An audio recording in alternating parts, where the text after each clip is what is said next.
Hai, selamat datang di video pembelajaran matematika wajib bersama dengan Bu Rosi.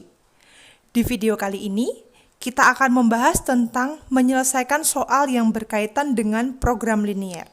Nah, untuk menyelesaikan soal-soal ini, kita akan membutuhkan materi yang selama ini sudah kita pelajari. Bagaimana caranya? Mari kita bahas. Menyelesaikan soal program linier, saya singkat ProLin ya. Nah, anak-anak, apakah kalian masih ingat dengan soal ini? Kemarin kita sudah pernah bahas ini ya. Sebuah pesawat udara berkapasitas tempat duduk tidak lebih dari 48 penumpang. Setiap penumpang kelas utama boleh membawa bagasi 60 kg dan kelas ekonomi hanya 20 kg. Pesawat hanya dapat menampung bagasi 1440 kg. Jika harga tiket kelas utama 600.000 dan kelas ekonomi 400.000, berapa tiket yang harus terjual agar mencapai keuntungan maksimum? Masih ingat soal ini ya? Nah, ini kalau dalam video sebelumnya kita hanya membahas soal ini sampai ke model matematikanya saja. Tetapi dalam video ini kita akan membahas sampai kita menemukan jawaban akhirnya. Nah, saya angkat soal ini karena soalnya amat sangat merakyat ya, sering sekali keluar dan kamu juga sudah mengerjakannya kemarin, udah kita bahas kemarin tentang model matematikanya, jadi ini untuk melanjutkannya lebih mudah ya. Sini, kita akan ingat kembali ini kemarin gimana ya, masih ingat nggak?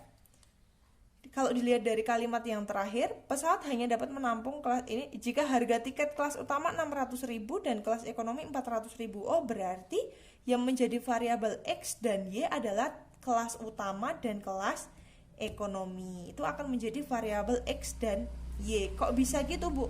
Karena dia sudah muncul di bentuk objektifnya. Nah, itu dia. Selanjutnya kita akan memodelkan dulu, masih ingat ya? Sebuah pesawat udara berkapasitas tempat duduk. Di sini berarti tempat duduk. Tempat duduknya tidak lebih dari 48. Tidak lebih, berarti lebih kecil sama dengan 48. Ini satu nggak tahu nanti berapa gitu ya. Selanjutnya, setiap penumpang kelas utama boleh membawa bagasi. Kelas utama boleh membawa 60 kg bagasi, yang kelas ekonomi hanya 20, padahal pesawatnya hanya dapat menampung 1440. Hanya dapat menampung ini, boleh lebih enggak? Enggak boleh ya, lebih kecil sama dengan oke. Selanjutnya, jika harga tiket kelas utama, harga tiket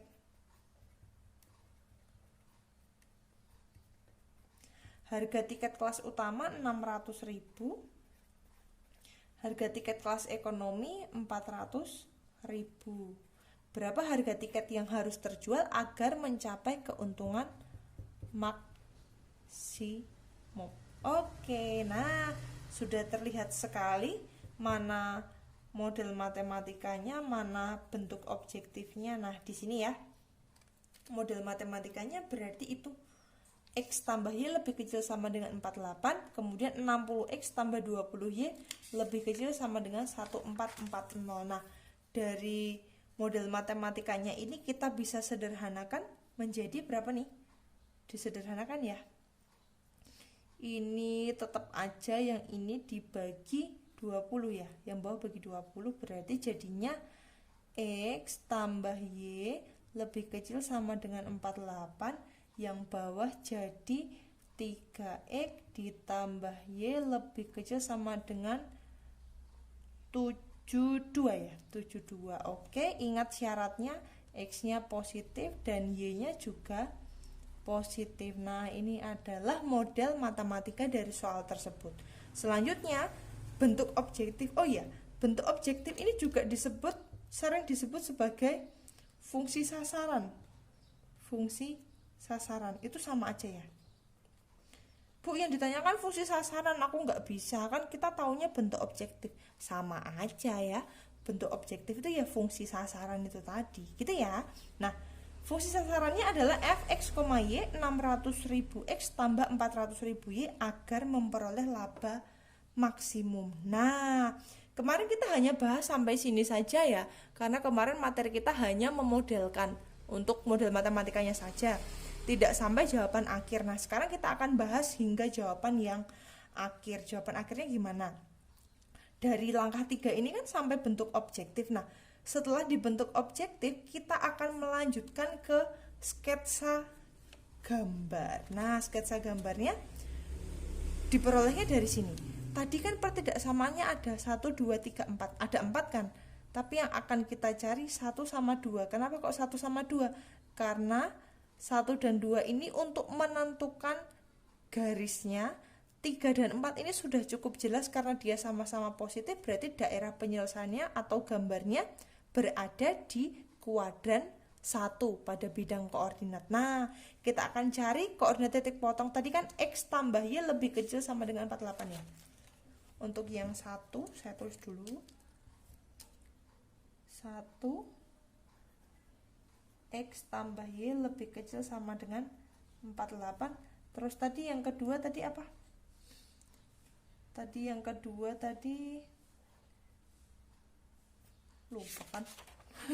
3x tambah y, 3x tambah y lebih kecil sama dengan 72 gini ya. Oke, nah kan tadi ada 2 pertidaksamaan ini. Sekarang tugas kita adalah menggambar. Berarti kita akan mencari koordinat titik potong terhadap sumbu utama. Ini 0, ini juga 0. Kalau x-nya 0 berarti y-nya 48. Kalau y-nya 0 berarti x-nya 48. Oh, nanti berarti titiknya 0,48 sama 48,0. Selanjutnya yang nomor 2 juga sama. Kita cari koordinat titik potong terhadap sumbu utamanya. X-nya 0 berarti y-nya 72, y-nya 0 berarti x-nya 72 bagi 3 itu berapa? 24 ya? 24. Oke. Nah, selanjutnya kan kita sudah ketemu koordinat titik potong, berarti tugas kita sekarang adalah menggambar grafik. Kalau menggambar grafik kalian silahkan pakai penggaris ya dengan skala yang tepat. Kalau Bu Rosi mohon maaf tidak menggunakan penggaris karena ribet. Ini contoh yang tidak baik ya. Seret. Sini ya. X ini adalah Y. Selanjutnya ini mereka sama-sama kelipatan 24, berarti saya akan bagi garisnya menjadi 3 bagian. 1, 2, 3. 1, 2, 3. Anggap aja udah bener gitu ya. Nah, oke. Dari garis yang pertama 0,4824 ini berarti 48. Ini juga 48. Oke, saya akan hubungkan 48 ke 48. Oke, ini untuk yang nomor 1. Terus yang nomor 2, 3x tambah y lebih kecil sama dengan 72. Koordinatnya 0,72 berarti di sini sama 24,0. Oh, di sini. Seret, tinggal dihubungkan. Aduh. Nah, harusnya tepat situ ya. Gak apa-apa deh, anggap saja ya. Nah, itu kan. Selanjutnya, ini kan x tambah y lebih kecil sama dengan 48. Kalau dia lebih kecil dan x-nya positif, berarti daerahnya di sebelah kiri. Nomor 2 juga gitu. 3x tambah y lebih kecil sama dengan 72, berarti daerahnya juga di kiri. Tadi kan syaratnya x positif, y positif, berarti gambarnya berada di kuadran 1, artinya nggak keluar dari garis x sama y ini ya. Kirinya garis 1, kirinya garis 2, nggak keluar dari x, y, berarti kirinya 1, kirinya 2. Oh, yang ini nih, udah kelihatan. Nah, sini ya. Set.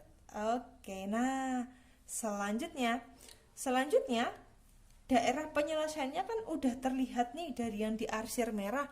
Sekarang tugas kita apa? Kalau kamu udah ketemu daerah penyelesaian, selanjutnya apa? Mencari koordinat titik pojok. Seperti yang kemarin, mencari koordinat titik pojok. Koordinat titik pojok. Titik pojoknya ada berapa ini? 1, 2, 3. Ada 3. 0,0 nggak dipakai ya. Ini koordinat titik A, ini koordinat titik B, yang ini koordinat titik C. Koordinat titik A-nya udah tahu yaitu 24,0, yang B-nya belum tahu, yang C 0,48. Oke. Sekarang kita akan mencari koordinat titik B. Saya akan cari di sini ya. Koordinat titik B. Diperoleh dari mana?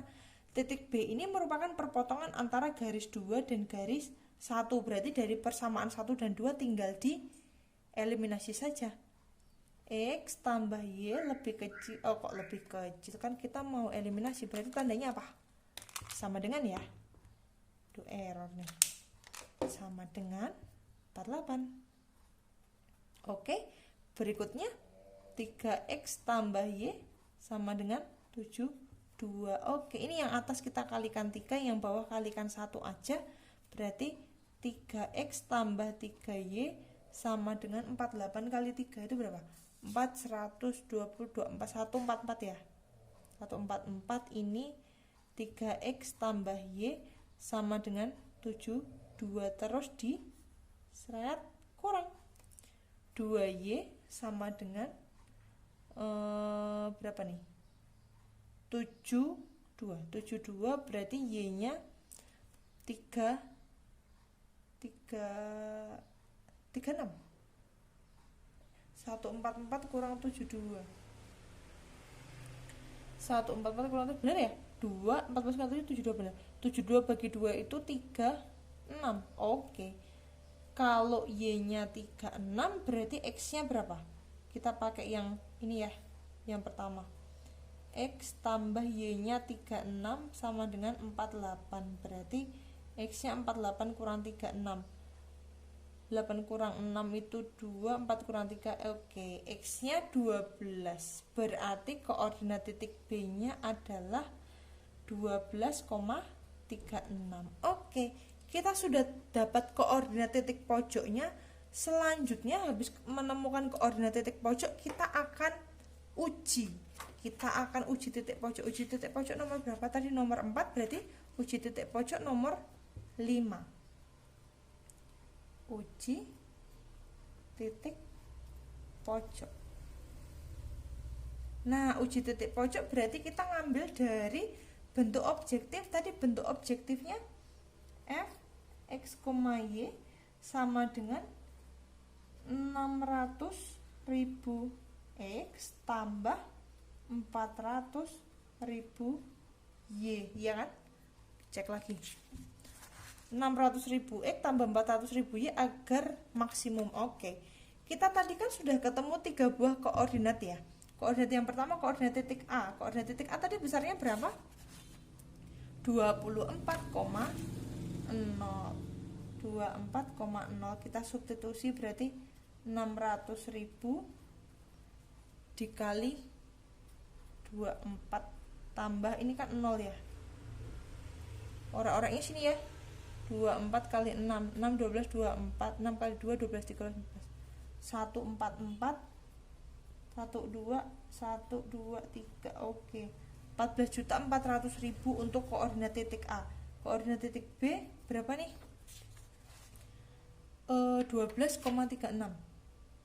12,36 berarti 600.000 dikali 12 tambah 400.000 dikali 36 berarti 12 kali 6 12 6 7 72 12 123 gini ditambah 36 kali 4 6 12 24 4 kali 3 12 sama ya 144 12 123. Nah, ini berarti berapa nih? 14.400 ditambah 7.200 gini 006 7 11 21 600 juta. Oke, itu yang koordinat titik B. Selanjutnya koordinat titik C. C nya berapa? C nya tadi 0,48 berarti 600.000 dikali 0 tambah 400.000 kali 48 berarti ini kan 0 berarti 48 kali 48 16 32 16 17 18 19 192 12 123 gini ya 19.200.000. Yang ditanyakan adalah berapa penjualan berapa laba maksimumnya dan berapa tiket yang dijual. laba maksimumnya yang mana berarti? Yang ini ya. Ini 14 jutaan, 21, ini 19, berarti ini kan. Ini adalah laba maksimum. Oh, berarti laba maksimumnya yaitu 21.600.000. Kita kembalikan ke pertanyaan sebelum kita membuat kesimpulan. Berapa tiket yang harus terjual agar mencapai keuntungan maksimum? Oh, keuntungan maksimum. Berarti kesimpulannya apa? Keuntungan maksimumnya adalah 21.600.000. Ini ya. Nomor 6 kita masukkan ke kesimpulan. Nah, kesimpulannya gimana? Keuntungan maksimum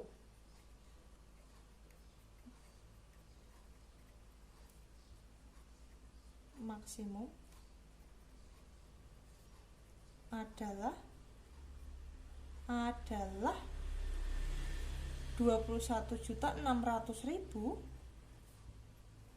Nah, ini saat perusahaan menjual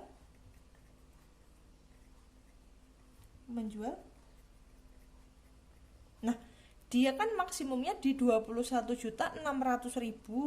Saat ia menjual berapa? 12,36 kan maksimumnya 21.600.000. Nolnya kurang 1 ya? Iya. Di titik 12,36 artinya apa? 12,36 12 tadi kan X itu apa? Tiket kelas utama. Berarti saat perusahaan menjual 12 tiket utama dan 36 tiket ekonomi. Nah, saya singkat ini aja. Oke, jadi kesimpulannya perusahaan itu memperoleh keuntungan maksimum sebesar 21.600.000 kan di sini tadi pada titik B 12,36. Artinya apa? Saat ia menjual 12 tiket utama dan 36 tiket kelas ekonomi.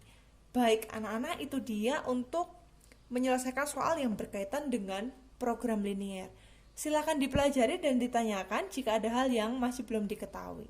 Selamat belajar anak-anak, terima kasih.